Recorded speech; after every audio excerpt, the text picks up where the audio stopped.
भागवत जी ने मुस्लिमों को लेकर कहा कि हिंदू एक महान नस्ल के हैं, हमने इस देश पर शासन किया था और हम फिर से शासन करेंगे, सिर्फ हमारा रास्ता सही है, बाकी सब गलत हैं, हम अलग हैं, इसलिए हम ऐसे ही रहेंगे, हम साथ नहीं रह सकते हैं। मुस्लिमों को इस नैरेटिव को छोड़ देना चाहिए। वास्तव में यहाँ रहने वाले सभी लोग, चाहे हिंदू हो या कम्युनिस्ट, इस तर्क को छोड़ देना चाहिए। मोदी जी का विरोध विरोध जो है वो आरएसएस लॉबी बहुत ही मतलब क्या कहते हैं साइलेंटली कर रही है। और इसमें नितिन गडकरी मुखर हैं, और होसबोले साहब के बारे में भी आपने सुना होगा कि 2 ही 3 महीने पहले उन्होंने मोदी जी की आर्थिक नीतियों की धज्जियां उड़ा दी। और होसबोले साहब कारवां की स्टोरी में था कि वो प्रधानमंत्री जी से मिलने गए, यही सब आपस के उस पर बात करने में, तो प्रधानमंत्री जी बड़े जो है वो नाराजगी के स्वर में उन्होंने कहा कि भागवत जी ये माधव जी, अगर मुझे आरएसएस से भाजपा में राजनीति करने के लिए नहीं भेजा गया होता तो मैं मोहन भागवत की जगह बैठा होता। मैं मोहन भागवत जिस कुर्सी पे बैठे हैं वहां मोहन भागवत भी दोहरी लड़ाई लड़ रहे हैं, और आपका क्या कहते हैं मोदी जी भी दोहरी लड़ाई लड़ रहे हैं। मोदी जी दोहरी लड़ाई ये लड़ रहे हैं कि एक तो उनको 24 की सत्ता दिखाई पड़ रही है, दूसरी लड़ाई उनकी है कि राहुल गांधी को जो है क्या कहते हैं स्वतः स्फूर्त इतनी भीड़ हो रही है, और फिर वो आंतरिक जो कला है उनका आंतरिक विग्रह है उससे कैसे निपटे। योगी आदित्यनाथ को निपटाना चाहते हैं, हमेशा प्लांटेड स्टोरी छपती है कि योगी उत्तर प्रदेश को गोड़ रहे हैं, तो योगी ने ये गड़बड़ कर रहे हैं, तो योगी वो गड़बड़ कर रहे हैं, तो इससे 2024 में हम 30 क्या कहते हैं सांसद हार जाएंगे, कौन और भागवत जी अगर आरएसएस नाराज है और आरएसएस उनको आडवाणी की तरह 24 के चुनाव के पहले हटाना चाहता है, तो उसकी भूमिका भागवत जी को बनानी पड़ेगी कि नहीं बनानी पड़ेगी। तो अभी तक जो भागवत जी बोल रहे थे वो मोदी जी की बोली बोल रहे थे कि मुसलमान भी हिंदुस्तानी हैं, तो फलाना है, तो ढिमाका है, और अब जो है उन्होंने बिल्कुल जहर बोया है, कल जो है बोला है। तो ये जो जहर बोया है, चूंकि मोदी जी विश्व लीडर हैं, मोदी जी दुनिया के सबसे लोकप्रिय नेताओं में से हैं, बकौल जो है मतलब भाजपा या आरएसएस या उनके भक्तों के, तो अब उनके लिए समस्या है कि नहीं कि वो कैसे कहेंगे कि सब मुसलमानों को हम कत्लेआम करा देंगे, या मुसलमानों को इस देश में रहने का हक नहीं, या रहें तो यहाँ दूसरे तीसरे दर्जे के नागरिक बन के रहें। ईसाई या तो दूसरे तीसरे दर्जे के नागरिक बन के रहें। तो ईसाई अगर दूसरे तीसरे दर्जे के नागरिक बन के रहें, तो जो बिडेन और जो है वो आपका क्या कहते हैं पश्चिम जर्मनी की चांसलर, क्या मतलब इनके यहाँ से नतमस्तक हो जाएंगे आके। भागवत जी ने मुस्लिमों को लेकर कहा कि हिंदू एक महान नस्ल के हैं, हमने इस देश पर शासन किया था और हम फिर से शासन करेंगे, सिर्फ हमारा रास्ता सही है, बाकी सब गलत हैं, हम अलग हैं, इसलिए हम ऐसे ही रहेंगे, हम साथ नहीं रह सकते हैं। मुस्लिमों को इस नैरेटिव को छोड़ देना चाहिए। वास्तव में यहाँ रहने वाले सभी लोग, चाहे हिंदू हो या कम्युनिस्ट, आपने कहीं इधर पढ़ा कि किसी मुस्लिम या किसी ईसाई धर्म नेता ने, धर्म गुरु ने ये बात कही होगी जो है हम ही सब पर शासन करेंगे? अरे मुसलमान तो आपस में ही देवबंदी, बरेलवी, वहाबी, अहमदिया आपस में ही लड़ मर रहे हैं ये मिडिल ईस्ट में, आपसे बता।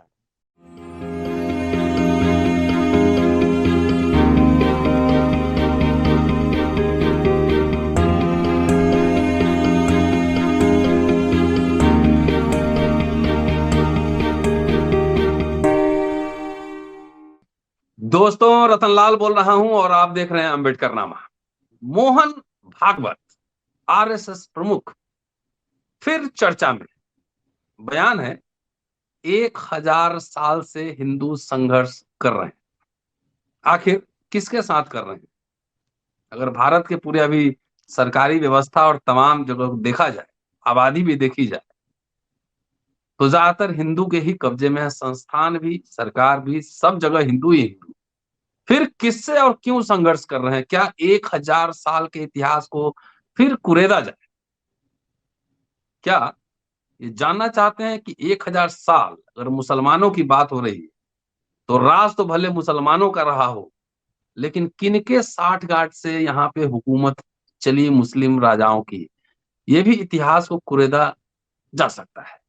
तो क्या है उनके स्टेटमेंट के मायने? क्या कोई मनोवैज्ञानिक दबाव बना रहे हैं, या जो एक तरह से बेरोजगारी, महंगाई, हेट स्पीच, तमाम इससे जो एक हड़कंप मचा हुआ है उसको डिफ्यूज करने के लिए इस तरह के स्टेटमेंट आते हैं। इसी विषय पर पूरा चर्चा करने वाला हूं। हमारे साथ जेपी सिंह साहब मौजूद हैं, वरिष्ठ पत्रकार, संपादक, वकील भी हैं, और ये उनका स्टेटमेंट और ऑर्गेनाइजर में छपा है। क्या है इनके पांचजन्य मायने, में भी। क्या पांचजन्य में भी पा- छपा है, क्या जी है जी। मायने, इसी विषय पर इस एपिसोड में सिंह साहब से चर्चा करने वाला हूं। स्वागत है सर अम्बेडकर नामा में। जी नमस्कार। नमस्कार सर। क्या हुआ सर, क्या बीच बीच में कहते हैं दे, पहले कि दे, हिंदू मुसलमान डीएनए एक ही है, और फिर कह नहीं, देते सब हैं कि कहते हैं सब संघर्ष कर। हिंदुस्तानी हैं, सब हिंदुस्तानी हैं। हाँ। ये कहते हैं कि सब हिंदुस्तानी हैं, डीएनए एक ही है, कोई आपस में डरने की जरूरत नहीं है, इतने भाईचारे से रहते हैं। जी। और कभी कभी जो है वो अचानक उनका जो है बोली भाषा बदल जाती है। उन्होंने अच्छा। कहा है कि ईसाई और मुसलमान, इनसे लगातार हिंदू संघर्षरत है अपना अस्तित्व बचाने के लिए। और इन लोगों की चुनौती है कि हम ही रहेंगे, और अगर तुम रहोगे तो हमारे अधीन रहना पड़ेगा। मतलब ईसाई और मुसलमानों के अधीन हिंदुओं को रहना पड़ेगा। ये ये उन्होंने बंच जो है ऑफ थॉट उसमें से आ कहा रहा है, है। हैं? बंच ऑफ थॉट से लाइन आ रहा है, बंच ऑफ थॉट। नहीं, वो बोलो। वहीं से आ रहा है, वो तो वहीं से आ रहा हाँ। है। जी। अब देखिए, उनकी बात पर बहुत बहस करके महत्व देने के बजाय आप इसकी जरा सा असलियत समझिए। जी, संक्षेप में ही थोड़ा समझ लिया जाए। नहीं नहीं, इसकी असलियत, हाँ नहीं, पहले इसकी असलियत हम बता दें। जी। देखिए, इस समय आरएसएस और भाजपा में बहुत जबरदस्त आंतरिक कलह चल रहा है। अच्छा। मोदी जी भाजपा को निपटाने में लगे हुए हैं, मतलब उनको निपटाने, आपके मोहन भागवत को निपटाने में लगे हुए हैं, या उनकी हम्म। सुपरमेसी नहीं मानने का के लगातार प्रयास में लगे हुए हैं। मोदी जी का विरोध विरोध जो है वो आरएसएस लॉबी बहुत ही, मतलब क्या कहते हैं, साइलेंटली कर रही है। और इसमें नितिन गडकरी मुखर हैं, और होसबोले साहब के बारे में भी आपने सुना होगा कि 2 ही 3 महीने पहले उन्होंने मोदी जी की आर्थिक नीतियों की धज्जियां उड़ा दी। और होसबोले साहब नंबर 2 हैं आरएसएस में। हम्म। तो ऐसा नहीं हो सकता कि किसी को मोहन भागवत चाहते हो और उसको होसबोले साहब नकारें, या किसी को होसबोले साहब नकारें तो उसको मोहन भागवत गले लगा लें। हम्म। मामला यहाँ उसका जो है, जो आरएसएस से संबंधित किसान यूनियन है, उसने भी अभी जो है किसानों की मांगों को लेकर के प्रदर्शन वगैरह किया है। हम्म। मतलब उनके अनुसांगिक संगठन तो सहस्त्र मुख वाली संस्था है ना, एक कुछ कहेगा, एक हम्म। कुछ कहेगा, एक कुछ कहेगा। अब आपको कारवां मैगजीन के बारे में बता रहे हैं। कारवां मैगजीन एक जो दिल्ली से निकलती है, बहुत ही सारगर्भित स्टोरी छापती है, और काफी वो भी रिसर्च की स्टोरी छापती है। नवंबर के महीने का जो कारवां का अंक है, उस पर मोहन भागवत पर एक 40-45 पेज की स्टोरी है। अच्छा। उसमें एक जिक्र राम माधव का है, जो आपके आरएसएस के नेता हैं, जो अभी जम्मू कश्मीर के प्रभारी थे, लेकिन उनको पर तमाम आरोप लगे तो उनको फिर से आरएसएस में वापस बुला लिया है। हम्म। क्योंकि आरएसएस के हिसाब से शायद वो आरोप आरोप नहीं थे, गलत लगाए गए या फ्रेम किया गया उनको। मोहन वो जो है मतलब उस स्टोरी के अनुसार, कारवां की स्टोरी में था कि वो प्रधानमंत्री जी से मिलने गए, यही सब आपस के उस पर बात करने में, तो प्रधानमंत्री जी बड़े जो है वो नाराजगी के स्वर में उन्होंने कहा कि भागवत जी, ये माधव जी, अगर मुझे आरएसएस से भाजपा में राजनीति करने के लिए नहीं भेजा गया होता तो मैं मोहन भागवत की जगह बैठा होता। मैं मोहन भागवत जिस कुर्सी पर बैठे हैं वहां नरेंद्र मोदी बैठा होता। हम्म। अब आप ये बताइए कि आप जो है से, अगर कोई कहे कि भाई आप जो है क्लास ठीक से नहीं लेते, आप ये नहीं करते, आप ऐसा कर रहे हैं, और आप कहें कि जो है वो कुलपति का दिमाग खराब हो गया है, हम उसकी कुर्सी पर बैठे होते, उसका वो अपनी औकात भूल गया है, तो क्या इसका मतलब हम्म। है, आप बताइए। क्या जी जी जी। ये सीधे सीधे मोहन भागवत की अवमानना है कि नहीं है, ये बताइए। हम्म। नवंबर में, फिर दिसंबर और जनवरी है, अभी अभी जनवरी में आधी जनवरी नहीं आई है। हम्म। ये बैकग्राउंड है। अब इस अच्छा। बैकग्राउंड में कोढ़ में खाज राहुल गांधी ने पैदा कर दिया है। हम्म। जब वो तमिलनाडु से चले तो हुआ कि अच्छा, ये जो है केरल में जाएंगे तो इनका जो है वो फुस हो जाएगा। केरल में जब गए तो हुआ कि साहब अब बेंगलोर में जाएंगे तो इनका फुस हो जाएगा। बेंगलोर में गए तो हुआ कि साहब आंध्र प्रदेश में जाएंगे तो फुस हो जाएगा। आंध्र प्रदेश से जब वो तेलंगाना में गए तो हुआ साहब वहां जाएंगे तो कोई भीड़ नहीं आएगी, फुस हो जाएगा। फिर वहां हुआ कि अच्छा महाराष्ट्र में जाएंगे तो जो शिंदे की सरकार अब बन गई है बीजेपी के साथ, वहां तो बिल्कुल। लेकिन वो जहां से चले थे और जहां पंजाब में आज पहुंचे हैं, जहां जहां गए हैं वहां पहले से भी ज्यादा भीड़ उमड़ती चली गई। हम्म। तो एक वो भी है। अब सवाल इस बात का है कि अगर भाजपा में जो आंतरिक सूत्रों का कहना है या जो कारमा की स्टोरी से ध्वनि निकल रही है, या जो अभी 15 तारीख के बाद बहुत बड़े पैमाने पर रिसफल होने वाला है केंद्रीय मंत्रिमंडल का, उसमें ये जो है वो मार्केट में हवा छोड़ दी गई है कि आपके जो है गडकरी मार्गदर्शक मंडल में भेजे जा सकते हैं, मतलब मंत्रिमंडल से ड्रॉप किए जा सकते हैं। ये हवा फैल गई। ड्रॉप हो ना हो ये तो 15 तारीख के बाद पता चलेगा। ये क्या है ये सब। तो मोहन हम्म भागवत भी दोहरी लड़ाई लड़ रहे हैं, और आपका क्या कहते हैं मोदी जी भी दोहरी लड़ाई लड़ रहे हैं। मोदी जी दोहरी लड़ाई ये लड़ रहे हैं कि एक तो उनको 24 की सत्ता दिखाई पड़ रही है, दूसरी लड़ाई उनकी है कि राहुल गांधी को जो है क्या कहते हैं स्वतः स्फूर्त इतनी भीड़ हो रही है, और फिर वो आंतरिक हम्म जो कला है उनका आंतरिक विग्रह है उससे कैसे निपटे। योगी आदित्यनाथ को निपटाना चाहते हैं। हमेशा प्लांटेड स्टोरी छपती है कि योगी उत्तर प्रदेश को गोड़ रहे हैं, तो योगी ने ये गड़बड़ कर रहे हैं, तो योगी वो गड़बड़ कर रहे हैं, तो इससे 2024 में हम 30 क्या कहते हैं सांसद हार जाएंगे। कौन जाके उनको बता रहा है? केशव प्रसाद मौर्य जो स्वयं मुख्यमंत्री बनना चाहते हैं और डिप्टी चीफ मिनिस्टर हैं भी। तो कहने का मतलब इतने आंतरिक विरोध के बाद मोदी की भी मजबूरी आप समझ सकते हैं। और भागवत जी हम्म अगर आरएसएस नाराज है और आरएसएस उनको आडवाणी की तरह 24 के चुनाव के पहले हटाना चाहता है, तो उसकी भूमिका भागवत जी को बनानी पड़ेगी कि नहीं बनानी पड़ेगी। तो अभी तक जो भागवत जी बोल रहे थे वो मोदी जी की बोली बोल रहे थे कि मुसलमान भी हिंदुस्तानी हैं, तो फलाना है, तो ढिमाका है। और अब जो है उन्होंने बिल्कुल जहर बोया है, कल जो है बोला है। तो ये जो जहर बोया है, चूंकि मोदी जी विश्व लीडर हैं, मोदी जी दुनिया के सबसे लोकप्रिय नेताओं में से हैं बकौल जो है मतलब भाजपा या आरएसएस या उनके भक्तों के। तो अब उनके लिए समस्या है कि नहीं कि वो कैसे कहेंगे कि सब मुसलमानों को हम कत्लेआम करा देंगे, या हम्म मुसलमानों को इस देश में रहने का हक नहीं, यार रहे तो यहाँ दूसरे तीसरे दर्जे के नागरिक बन के रहें। ईसाई या तो दूसरे तीसरे दर्जे के नागरिक बन के रहें। तो ईसाई अगर दूसरे तीसरे दर्जे के नागरिक बन के रहें, तो जो बिडेन और जो है वो आपका क्या कहते हैं पश्चिम जर्मनी की चांसलर, क्या मतलब इनके यहाँ से नतमस्तक हो जाएंगे आके, या इस्लामी देश जो है वो क्या कहते हैं नतमस्तक हो जाएंगे। अभी तो जरा सी बात होती है और वहां बात उठती है तो भारत सरकार के विदेश मंत्री खारिज करने लगते हैं कि नहीं ऐसी कोई बात नहीं है, हमारे यहाँ ऐसा कुछ भी नहीं है। ये सर परिस्थिति है। और मोहन भागवत जी कह रहे हैं कि उनको श्रेष्ठता का नैरेटिव छोड़ना पड़ेगा। भागवत जी ने मुस्लिमों को लेकर कहा कि हिंदू एक महान नस्ल के हैं, हमने इस देश पर शासन किया था और हम फिर से शासन करेंगे, सिर्फ हमारा रास्ता सही है, बाकी सब गलत हैं, हम अलग हैं, इसलिए हम ऐसे ही रहेंगे, हम साथ नहीं रह सकते हैं। मुस्लिमों को इस नैरेटिव को छोड़ देना चाहिए। वास्तव में यहाँ रहने वाले सभी लोग चाहे हिंदू हो या कम्युनिस्ट, इस तर्क को छोड़ देना चाहिए। ये अब कब आप कहा? देखिए मुसलमानों उन्होंने, ने कब कहा? नहीं मुसलमानों ने मुसलमानों कब को कहा? कहा कि जो मतलब मुस्लिम को लेकर कहा कि हम एक महान नस्ल के हैं, हमने एक बार इस देश पर शासन किया था और फिर से करेंगे, सिर्फ हमारा रास्ता सही, बाकी ये मुस्लिम छोड़ दें ये नैरेटिव। वास्तव में यहाँ वो रहने वाले सभी लोग चाहे हिंदू या कम्युनिस्ट, इस तर्क को छोड़ देना चाहिए। अब कम्युनिस्टों का भी नाम ले लिया है उन्होंने। अब आप ये बताइए, कम्युनिस्ट तो दो तरह के हैं, एक कम्युनिस्ट पार्टी ऑफ इंडिया, एक मार्क्सवादी कम्युनिस्ट पार्टी के चवनिया सदस्य हैं, या एक जी नक्सलवादी नक्सलवादी कम्युनिस्टों के सदस्य हैं। और नहीं, यहाँ कुछ सदस्यता सिंपैथाइजर सूची भी हैं, है। नहीं नहीं, कुछ यहाँ सिंपैथाइज। सदस्यता सूची, सिंपैथाइजर एक अलग बात है, यहाँ सदस्यता सूची है।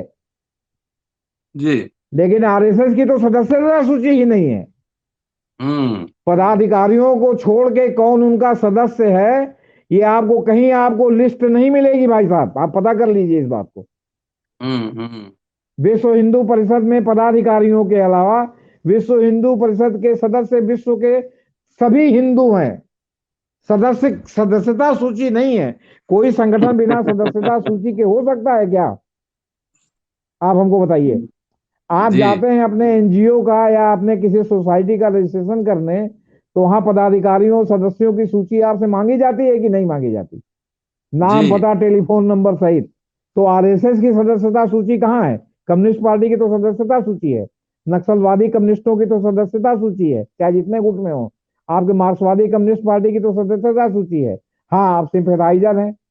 और कुछ लोग कम्युनिस्ट पार्टी के सदस्य नहीं है, किसी और पार्टी के भी सदस्य नहीं है, लेकिन वो विचारधारा से वाम है, वामपंथी है। वामपंथी इस तरह से है कि उनको जो है क्या कहते हैं, लगता है कि जो है क्या उचित है और क्या अनुचित है। वो वो जो अर्बन है नक्सल हो गया। वो जो तमाम जो वो है नहीं विषमताएं हैं, उसको उसको देख के उनके जो है मन में पीड़ा होती है, वो कहते हैं कि विषमताएं गलत हैं। अब आप हमको बताइए, ये तो मान लीजिए कि कम्युनिस्ट हमारे यहाँ के लेनिन और स्टालिन और माओ से तुंग और इसकी बात करते हैं या मार्क्स की बात करते हैं। पूरे ब्राह्मणवाद के विरुद्ध जैन धर्म का आविर्भाव हुआ था। हम्म पूरे ब्राह्मणवाद के विरुद्ध बौद्ध धर्म का आविर्भाव हुआ था, और बौद्ध धर्म तो जैन धर्म से भी आगे निकल गया था कास्टलेस सोसाइटी बनाने में। पूरे हम्म ब्राह्मणवाद के खिलाफ गुरु नानक देव का जो है क्या कहते हैं आविर्भाव हुआ था पंजाब में, जिन्होंने सिखिज्म स्थापित की। सिखिज्म में कोई हम्म छुआछूत गुरुद्वारे में जाने से लेके और कहीं जो है मतलब खाने पीने से लेके कहीं नहीं है। और वहां हम्म बड़े से बड़े सिख, बड़े से बड़े मतलब क्या कहते हैं, अगर कास्टीय सोसाइटी की बात करें तो उसमें आने वाले बड़े से बड़े सिख, जाट सिख, गुरुद्वारे में जी जाके जूता सेवा करते हैं। जी जूता सेवा मतलब जो लोग जूता जमा करते हैं उनको जूता उठाते हैं, जूता रखते हैं, नंबर देते हैं, और जब वो जाते हैं तो जूता उठाते हैं, जो कि जूता को यहाँ कोई छूना ही नहीं चाहता। आपसे बता रहा, यहाँ तो लोग जी चाहते हैं कि जूता आपका हो, पहनाए दूसरा, आप जूता छू के पहने भी ना। मतलब ये मानसिकता है आपकी, आप बता। तो हम हमारी नजर में अगर कोई, हम तो अगर अध्येता होते या आपके क्या कहते हैं रिसर्चर होते, या हमारे पास इतना समय होता कि जब हमारी ये बात दिमाग में आई तो मैं तो रिसर्च करता कि ये लोग कितने बड़े कम्युनिस्ट थे, बिना कम्युनिस्ट हम्म हुए। और उससे आज ही हम्म कम्युनिस्ट थे, ये लोग तो बहुत बाद के कम्युनिस्ट थे, हम्म जो एक आपके ढांचे में रहते हुए, जिन्होंने कोई मतलब किसी चीज का जो है उस तरह का जो है वो नहीं तोड़ा। आपसे बता रहे हैं, आपको उसका हम्म वैकल्पिक वो मार्ग दिया कि आप अगर ईश्वर को ही मानते हो तो आप इस तरह साधना करो, हम्म बिना किसी आडंबर के। तो सवाल है कि वो हमारे यहाँ तो आदिकाल से कम्युनिस्ट हैं। तो आप हम्म किसको कम्युनिस्ट कम्युनिस्ट के रूप में आप परिभाषित कर रहे हैं, जिनको आपको जो है मतलब चाहते हैं कि बंगाल की काली मुठा फेंक दिया जाए? नहीं नहीं, वो प्रधानमंत्री जी विदेश जाते हैं तो कहते हैं कि मैं बुद्ध की धरती से आया हूँ। आप बताइए, बुद्ध की धरती से आए हैं। अभी आप देखिए भाई साहब, एक्सप्रेस वे बन रहा है, गंगा एक्सप्रेस वे। जी तो मेरठ से लेके प्रयागराज तक है। अब मेरठ हम्म उरठ की तरफ कई जगह उसके बीच में टीले आ रहे हैं जो काटे जा रहे हैं। जब टीले और टीले की कटाई हो रही है तो उसमें गौतम बुद्ध की मूर्ति मिल रही है, लेटे हम्म हुए गौतम बुद्ध, बैठे हुए गौतम बुद्ध, खड़े गौतम बुद्ध। तो क्यों ना माना जाए कि गौतम बुद्ध की जो है क्या कहते हैं, आपने बौद्ध धर्म की जो है क्या कहते हैं उसके ऊपर चढ़ करके आपने जो है वो ब्राह्मण धर्म को फिर से स्थापित किया है। हम्म तो अभी क्या तर्क, एक तरह से। अगर आप तर्क से बात करेंगे तो सब बात होगी कि नहीं होगी? तो सवाल इस जी बात का है कि संघ प्रमुख जो, अच्छा फिर आप ये बताइए, आप भी लगातार लिखने वाले व्यक्ति हैं, समाज में रहते हैं, कोई आप जड़ व्यक्ति नहीं है कि कंदरा में जाके कहीं रह रहे हो। जी आपने कहीं इधर पढ़ा कि किसी मुस्लिम या किसी ईसाई वही। धर्म नेता ने, धर्म गुरु ने ये बात कही होगी जो है हम ही सब पर शासन करेंगे? अरे मुसलमान तो आपस में ही, देवबंदी, बरेलवी, वहाबी, अहमदिया आपस में ही लड़ मर रहे हैं ये मिडिल ईस्ट में। आपसे बता हम्म कि हम बड़े कि तुम बड़े। हम्म और वहां जो है वो क्या कहते हैं पोप साहब का जो है बाजा बजा दिया है प्रोटेस्टेंटों ने। हम्म तो वो खुद अपने अंतर विरोधों में जूझ रहे हैं। अच्छा हाँ, वो पैसा भेजते हैं धर्म परिवर्तन के लिए, आप क्यों होने देते हो? आप उनका धर्म हम्म परिवर्तन अपने में क्यों नहीं कराते जो आपका छोड़ के वहां चले गए हैं? क्यों? हम्म क्योंकि फिर आप जो है चित्त पावन ब्राह्मण हो, और फिर आप जो है ब्राह्मण की श्रेणी में सबसे अपने को उच्च मानते हो, तो आप ब्राह्मण में त्यागी किसको जी गए शामिल थे। कराओगे? है? एक त्यागी बने थे। तो वो त्यागी थे तो त्यागी में चले गए। लेकिन हमारा कहना है कि आप जो लेकिन बड़ा कन्वर्ट दुखी आप हैं, कर रहे हो, त्यागी बन के बहुत दुखी हैं वो। हम आपसे कह रहे हैं कि आपके यहाँ लेने की कोई परंपरा ही नहीं है, आप क्लोज सोसाइटी हैं। हम्म बल्कि मेरा तो यहां तक मानना है कि गुरु गोविंद सिंह ने जो सिखों में गुरु परंपरा खत्म कर दी, तो गुरु का परंपरा खत्म होने के बाद वहां तात्कालिक रूप से जो उन्होंने अंतिम सत्य कह दिया वही आज तक अंतिम माना जाता है। समय कितना परिवर्तनशील है। उस समय परिवर्तनशील में जो उन्होंने अंतिम रूप से कहा था उसमें कई चीजें आज की डेट में रिलेवेंट हो गई हैं। अब उस रिलेवेंट चीज हो गई है तो उसमें निरंकारी पैदा हो गए। लगा जो है आपका सिख धर्म से में जो है एक परिवार में 5 लोग हैं तो 3 लोग सिख रह गए, 2 निरंकारी हो गए। क्यों? क्योंकि निरंकारी में गुरु परंपरा चल रही है। वो आधुनिक समय के अनुसार बदल रहे हैं। तो जब आधुनिक समय के अनुसार बदल रहे हैं तो लोगों का रुझान उधर हो रहा है। इसकी वजह से सिख पुनरुत्थान हुआ और जो आंदोलन चला ये चला, मैं उसको सिख धर्म के पुनरुत्थान के रूप में मैं मतलब मानता हूं कि अगले 20 साल 25 साल के लिए उन्होंने फिर पक्का कर दिया। सर तो ये जो है हवा में ये बात कह दी है, किसी ने दावा तो नहीं किया कि मुझे शासक बनना है, सुपीरियर हूँ, तो इसके क्या मायने हैं आखिरकार? मायने यही हैं कि वो जो है इधर राहुल गांधी से भी डरे हुए हैं उतनी भीड़ देखकर। इधर जो है वो क्या कहते हैं मोदी जी को भी जो है उससे वो दो हाथ करना चाहते हैं और बीच में सिद्धांत बघार रहे थे कि जो है आरएसएस जो है कुछ नहीं। तो ऐसी परिस्थितियां वो पैदा कर रहे हैं कि जिसमें मोदी जी फंस जाएं। मोदी जी को तो लाभ ही हो सकता है हिंदू एकीकरण उसमें पे। भले लाभ हो सकता हो लेकिन जो मोदी जी ने सार्वजनिक पोस्चर अपना बना रखा है, हम्म जो अंतर्राष्ट्रीय स्तर पर जो विश्व बंधुत्व के सबसे बड़े जो है प्रहरी बन के जो है उभरे हैं, और ओबामा ओबामा कहते थे और जो है बराक बराक कहते थे और वो जो सब कहते थे, और फिर से जो है नेतन्याहू वहाँ इजराइल में बन गए हैं। तो उन सब के सामने अपने को वो भी तो रखना है ना। तो सवाल है कि वो हो सकता है कि मन से चाहते हो लेकिन ऊपर से ना चाहते हो। तो कोई स्टैंड अगर उनसे किसी ने पूछा कहीं गए तो कोई, अभी 2024 में अभी भाई साहब 1 1.5 साल है ना, हम्म पूरा 2023 और मई मई में अप्रैल मई में चुनाव होगा तो समझिए कि करीब 1.25 साल लगभग पूरा है अभी। तो 1.25 साल में मोदी जी विदेश नहीं जाएंगे। बिना विदेश जाए तो इनका खाना नहीं पचता। जी, तो कभी इसका ऐसे मतलब है जाते कि हैं। जी अंतर्राष्ट्रीय स्तर पर मोदी जी को घेरवाने की तैयारी। हाँ, हाँ, मतलब आप कहीं ना कहीं असहज करने की तैयारी। हाँ, वही आखिर वही अभी तक जो असहज। आप बोल रहे थे, जैसा आप ही ने कहा कि मुसलमान हमारे भाई हैं, सभी हिंदू हैं भारत में रहने वाले, चाहे हिंदू मुसलमान ईसाई सिख कोई भी हो, और अब आप ऐसा कह रहे हैं। आप हम्म मनुस्मृति की बात कर रहे हैं। आप अगर मनुस्मृति की बात कर रहे हैं और आप इनकी डिजाइन समझिए, सुप्रीम कोर्ट के वकील मनुस्मृति की बात कर रहे हैं। नजीर साहब ने कहा था 2021 में, अधिवक्ता परिषद जो इनका संगठन है आरएसएस का, कि साहब वो जो है हमारा औपनिवेशिक जो है वो संविधान है और कानून है, हमको जो है वो मनु कौटिल्य या गिवल का के अनुसार जो है बनाना नजीर चाहिए। साहब, उस दृष्टिकोण से नजीर साहब तो मलक्ष माने जाएंगे। नहीं तो अब नजीर साहब, और उसके बाद अभी जो है 2022 में जस्टिस सूर्यकांत जो आपके गए थे, आपके क्या कहते हैं कुरुक्षेत्र में जो है अधिवक्ता परिषद की सभा संबोधित, उन्होंने यही बात को दोहराया। आपके हम्म justice Swaminathan Madras high court के, उन्होंने भी यही बात दोहराया। तो जुडिशरी से भी आप जो है मनु और चाणक्य और याज्ञवल्क्य का संविधान चाहते हैं। और वो मनु, हम्म उनके बारे में हम आपको एक बहुत अच्छी थोड़ा सा जानकारी पीछे ही देना रहे चाहते सर, हैं। थोड़ा सा पीछे ही रहे, आवाज अब थोड़ा सा पीछे ही रहे। हाँ हाँ, अब ठीक है। हमने कहा मनु के बारे में भी आपको मनुस्मृति के बारे में भी एक आपको जानकारी देना चाहते हैं। हो जी। सकता है आपको जानकारी हो। 25 दिसंबर 1927 को डॉक्टर अंबेडकर ने मनुस्मृति का सार्वजनिक दहन किया था। हम्म महाराष्ट्र के तत्कालीन कोलाबा, अब रायगढ़ जिला स्थित महाड़ गांव में अंबेडकर ने अपने समर्थकों के साथ मनुस्मृति जलाई थी। जब ये जलाने के लिए वहां गांव पर पहुंचे महाड़, तो ब्राह्मण जात के गंगाधर नीलकंठ सहस्त्रबुद्धे भी मौके पर मौजूद थे।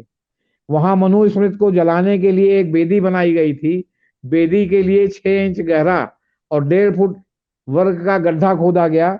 एक बैनर में लिखा था मनुस्मृति का दहन भूमि, दूसरे पर लिखा था छुआछूत का नाश हो, तीसरे बैनर पर लिखा था ब्राह्मणवाद को दफन करो। हम्म इस कार्यक्रम में शामिल लोगों को 5 संकल्प दिलाए गए थे। हम्म मैं जन्म आधारित 4 वर्णों में विश्वास नहीं रखता हूं, पहला संकल्प। हम्म दूसरा संकल्प, मैं जाति भेद में विश्वास नहीं रखता हूं। तीसरा हम्म संकल्प, मेरा विश्वास है कि जाति भेद हिंदू धर्म पर कलंक है और मैं इसे खत्म करने की कोशिश करूंगा। चौथा हम्म संकल्प, यह मानकर कि कोई भी ऊंचा नीचा नहीं है, मैं कम से कम हिंदुओं में आपस में खान पान का कोई प्रतिबंध नहीं मानूंगा। और हम्म। पांचवा, मेरा विश्वास है कि दलितों का मंदिर, तालाब और दूसरी सुविधाओं में और लोगों की तरह समान अधिकार है।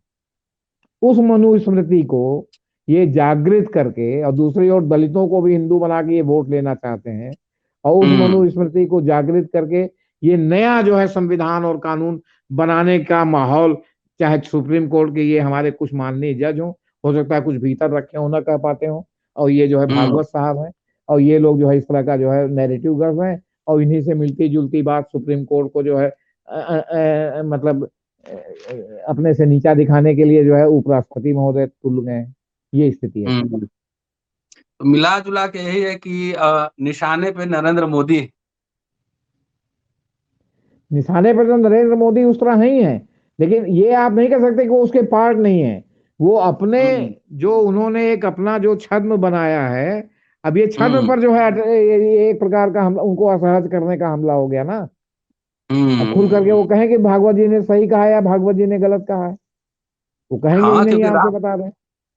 राज्य के प्रतिनिधि तो मोदी जी ही है ना, भागवत साहब की हाँ जी, जिम्मेदारी थोड़ी है। तो बस ये समझ लीजिए एसटी। आप हाँ, और जी। भगवत साहब हैं क्या? राष्ट्रपति हैं, हम्म। राष्ट्रपिता हैं, या सुपर हम्म। राष्ट्रपिता हैं कि वो जो बोलेंगे वो ब्रह्म वाक्य हो जाएगा? और फिर हम्म। आप एक एक डिजाइन और समझिए, 5 जन्य और ऑर्गेनाइजर आरएसएस का मुखपत्र है, हम्म। इसी में ये क्यों छपा? हम्म। ये पहले जो है वो क्या कहते हैं, जो प्रिंट मीडिया है, जिसको गोदी मीडिया में जो परिवर्तित हो गया है, जो बड़े बड़े अखबार अंग्रेजी के हों, हिंदी के हों, या और भाषाई अखबार हों, और दूसरा जो है आपका जो गोदी मीडिया है, उसने इसको क्यों नहीं उठाया इसको? क्यों? क्योंकि वो तभी उठाता जब साहब का जो है वो क्या कहते हैं इशारा होता। आपसे बता रहे हैं, पहले बात समझिए आप हमारी। हम्म। तो अगर साहब का इशारा क्यों नहीं है इस खबर पर, कि जिसको इन लोगों ने क्या कहते हैं उस तरह हाईलाइट नहीं किया? आप भी पूछ रहे हैं कि कहाँ छपा, हम भी कल पूछ रहे थे कहाँ छपा, तो पता चला 5 जन्य और ऑर्गेनाइजर में छपा है। तो 5 जन्य और ऑर्गेनाइजर को लेके लोगों ने उठा लिया, लेकिन डायरेक्ट तो नहीं उठाया ना, ना। क्योंकि इन्होंने ऐसी बात कही थी। डायरेक्ट उठाते तो तब कि भाई डायरेक्ट आप जो है लोगों को जो है सारे को आप प्रेस कॉन्फ्रेंस बुला के सब बात कहते। तो आपने तो हम्म। लिख करके दे दिया, हमारा लिख के छप गया। अब उसके बाद अब चाहे आप उसके आधार पर जो भी बात करें, या हो सकता है क्रिया डैमेज कंट्रोल प्रतिक्रिया। की तरह कुछ लोग मौका दिए हों आपको बाद में बात करने का, लेकिन पहले तो छपा वो ऑर्गेनाइजर और 5 जन्य में ही, जनरल में तो नहीं छपा। ना। तो अगर आपकी इतनी बड़ी बात होती तो जनरल में छपती, आपसे बता दें, जी जी आमतौर जी पर छपती। 5 जन्य में छपवाने की जरूरत नहीं थी उसको। 5 जन्य जी। तो कौन कितने लोग पढ़ते हैं? हम तो आरएसएस वाले ही ज्यादा सब नहीं पढ़ते, आपसे बता रहे। हम्म। आप ठीक ये है सर। बताइए, और अगर अगर जो जो अगर आप जो है किसी पार्टी के मुखपत्र की जो है इतनी बिक्री होती, तो उसकी सदस्यता से और उसके सर्कुलेशन को किसी का भी जोड़ लीजिए। लोक हम्म। लहर है सीपीएम का, उसी को जोड़ लीजिए कि उसकी जो सदस्यता है और कितने लोग लोक लहर पढ़ते हैं। जी जी आपका जी। नेशनल हेराल्ड कांग्रेस का अखबार, नवजीवन कांग्रेस का अखबार, और अखबार न बिकने की वजह से अखबार एक समय बंद हो गया था, अब डिजिटल चल रहा है। तो हम्म। जब बंद हो गया था, तो अगर कांग्रेस के सारे सदस्य जो चवनिया मेंबर है अगर एक एक अखबार खरीदते, तो उसका करोड़ों में सर्कुलेशन होता मैंने भारतवर्ष में। हम्म। हम्म। भाजपा का है, मान लिया आरएसएस का 5 जन है, तो उसका जो है जो करोड़ों की मेंबरशिप है इनकी, करोड़ों लोगों को भी खरीदना चाहिए। कितने लोग खरीदते हैं सर? पता चला आरएसएस के भी लोग नहीं खरीदते। जी। जी। शुक्रिया सर। और तो ये था परत दर परत पोल खोल, मोहन भागवत के स्टेटमेंट के क्या है मायने। जेपी सिंह साहब थे। पूरा वीडियो देखिए, सुनिए, शेयर और सब्सक्राइब करते रहिए। जल्दी मिलता हूं आपसे अगले एपिसोड में। शुक्रिया सर।